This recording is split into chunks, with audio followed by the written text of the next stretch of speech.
Mr. Skip, What's up? my brother from another.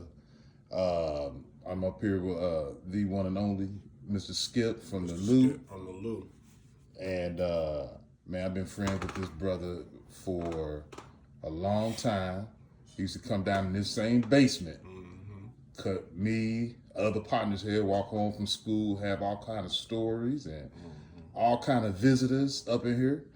And so he's in town, so I just want to make sure I give him his flowers. And he's one of the most interesting people that I know. And so we want to make sure we do this right while he's back here in the Lou representing. The first thing I like to do, y'all know I like to do with the fruit of the speech, is because we've been friends for so long, I want to just say a Bible verse about friendship. Let's just start it off with that. Proverbs 17:17. It goes, a friend loves at all times, and a brother is born for a time of adversity. And also in Proverbs 27:17, which is really, really good to me and him, I believe, as iron sharpens iron, so one person sharpens another. So just want to start off with that. Man, how you been doing, brother? I've been good, man. I've been blessed, man. I'm thankful that I made it to St. Louis safe and sound. I'm blessed that I'm able to do what I enjoy doing as a career, and I'm blessed to come in town and see family and friends. That's right. Man, how long has it been for you since you've been back to the Lou? I came back in August of 2025. Okay. So it's my first time. This is my first time being in St. Louis in the month of March since I moved 16 years ago. Yeah. Because I moved the last week of March in 2010. Okay. So we kind of, that's why I know we partners, man, because we kind of rolling back into the Lou at the same time. And so so I want to reach out to you, man. I just had a couple questions for you, man. I ain't going to keep you up. I know you busy, brother. You got music, you got skits, you got, all kind of art, you know what I'm saying? Since the beginning, you've been doing your thing. Yeah. Just want to let the audience know, man, how did we meet? We met in, 1991, fall 91. Let me see, was that fall 88, 89, 89, 90? Yeah, fall 91 when I came to Haynesville Central. And found out that you and KK is cousins. I seen you before that, I think, at like a little party or something back in 1990. But so when I saw you at Haynesville Central, I was like, hey man, ain't you Keith Overall's cousin? He was all like, yeah. And then come to find out, you know what I'm saying, when me meeting Chris White and Cortez and already knowing Cortez from 6th grade, everything just kind of like just fell in line. My man. Hey man, we had a lot of memorable times together too, bro. I remember you drove me to the studio. This was in was that 92? We drove to the studio with C-Nat's crib. C-Nat. And when we was leaving, I remember the cops pulled us over, and I remember you was like, the cops pulled us over, and they was like, passenger, put your hands out the window. And I remember I put my hand out the window, put my hand up to the window, but the windows rolled up. And you was like, nigga, roll the window down. Trying to get to the studio. Man. Even back then, man. What's to that point though? What's your three most memorable times with me, man? Pause. Y'all got to say pause with that, man. That was one of them for sure. I mean, some others, man, I can't really mention, man. Yeah. You know what I'm saying? But that definitely was. Don't mention it. that definitely was one of them with the studio, because we had came from the studio. We were heading back. He was dropping me back off at my parents' crib. Yeah. And so that happened, and then we got pulled over.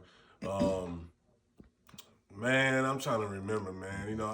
I don't even know if it's like more so memorable moments, man. It's really just more so like, I mean, every time I'm around you, it's a moment. You know what I mean? Yeah. So I don't really have like anything that's like I said, I got things that I remember. Right. You know what I'm saying, that I can't really speak on like that, but like I said, anytime I'm around you, it's a moment. You know what I mean? So it's nothing that I would say all of them, man, have their own moments that are memorable to me. Man, for me, man, it was like just going to your cribs, wherever you was staying at, you was always down in the basement. Either you cutting hair, but 90% of the time you was making music. I'm tripping. I do gotta. So just want to let you know. Yeah. Here on camera. Yeah.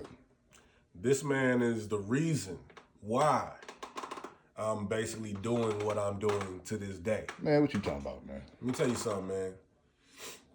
For those out there that's watching this, it was, 2006, maybe 2005. He had gave me an opportunity to work a job. I was late. Something happened to it. The guy, whatever, woo. They didn't hire me, whatever. Reggie was upset with me. Me and Reggie didn't speak for like 6 months. Something like that. Yeah. And then he got me on the phone with another guy named Tim. He was like, man, he was like, Skip, why don't you've been cutting hair all this time? Because keep in mind, during this period, after I graduated from college, I was cutting Reggie's hair maybe once every couple weeks, 2, maybe 3 weeks. It was him and maybe one other person's hair that I was cutting. No one else. My clippers was in the closet. I wasn't thinking about That's a fact. being no barber. That's a fact. My motive, just got my degree. My motive was I got a degree.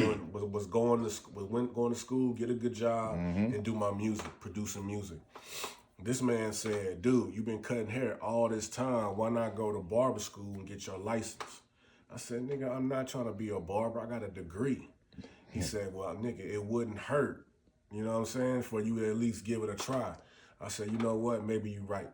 So I looked into going into barber school. I ended up starting barber school June 6, 2006. I'll never forget because it was 6606. He had me on the phone with another barber by the name of Tim earlier that year, 2006, and had a conversation about going to barber school or whatnot. And so I took it up on myself to say, let me do that. But like I said, and that's where my journey in the barbering, actually getting licensed began. But I will say this, and I know that from my heart, is that if this man never have said it to me, the thought of being a barber wasn't even in my mind. Well, I mean, that's real, but here's the thing, man.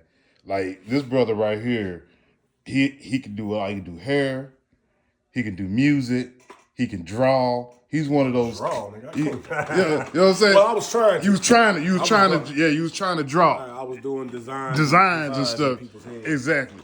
And it was like, the guy was like Just a Kanye. Just a creative dude. Creative, yeah. Yeah, and it was like he was like a Kanye kind of dude where he was just a jack of all trades. And so I knew he had a degree. Dude, y'all think you was delivering pizza? I was delivering pizzas at emos. You was delivering pizza at emos. I kept telling like, man, nah, you a walking talent. And but speaking of that, man, because in St. Louis, brother, it's hard to get out. Yeah. And St. Louis, man, it's like a crab in the bucket kind of thing.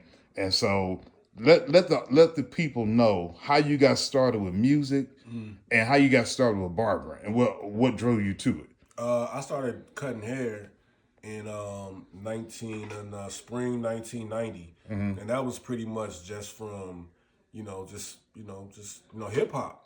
You know what I'm saying? Seeing the designs that people were having. The kid group, the boys at that time, they had the stars and the zigzags in their head. Yeah. So I wanted that, and so hip hop and the haircuts and hip hop influenced me to want to start cutting hair. Right. And so that's when I began that journey. As far as on the music side, I've been,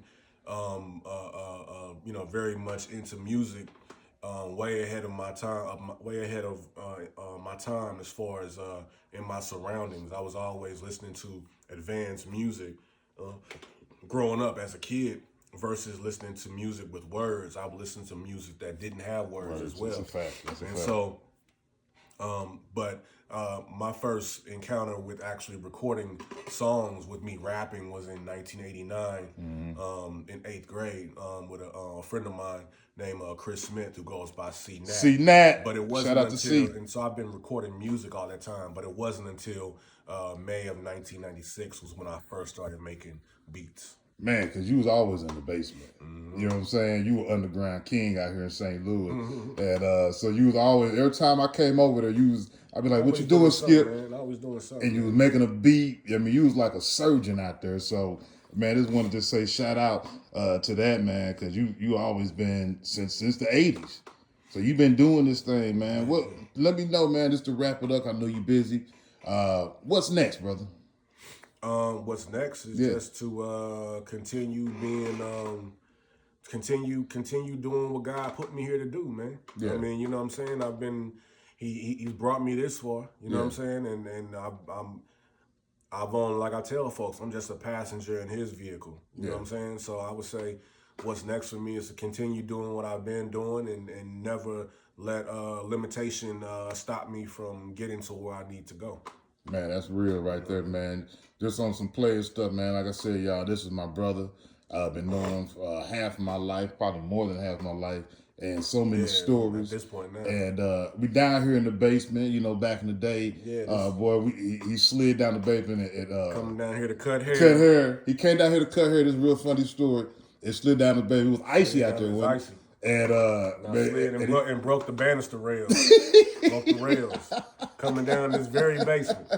You know what I'm saying? That's been my partner since, man. I got her some heat with that with my mom, but look, mom, she messed with old Skip, man. So he always been family, man. But hey, keep representing the Lou. No doubt, man, anything you want to say before you head out? I mean, you know, just whatever goes, whatever drives you in life, man. You know what I'm saying? Let that spirit of being driven move you. Yeah. God put us all here to expand on our gift. We just have to find what that gift is.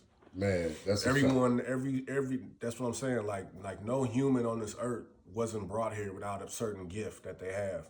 Some people have a gift of being able to stack boxes, to put puzzles and pieces together. Some people have gifts of, you know what I'm saying, being an electrician. Like everyone has a gift, man. You know what I'm saying? So don't ever think that, oh man, what I do ain't it's just what I do, whatever. No, that's your gift. Right. You know what I'm saying? So expand on that, live on that, and continue to be determined and driven, man. And keep God first throughout it all.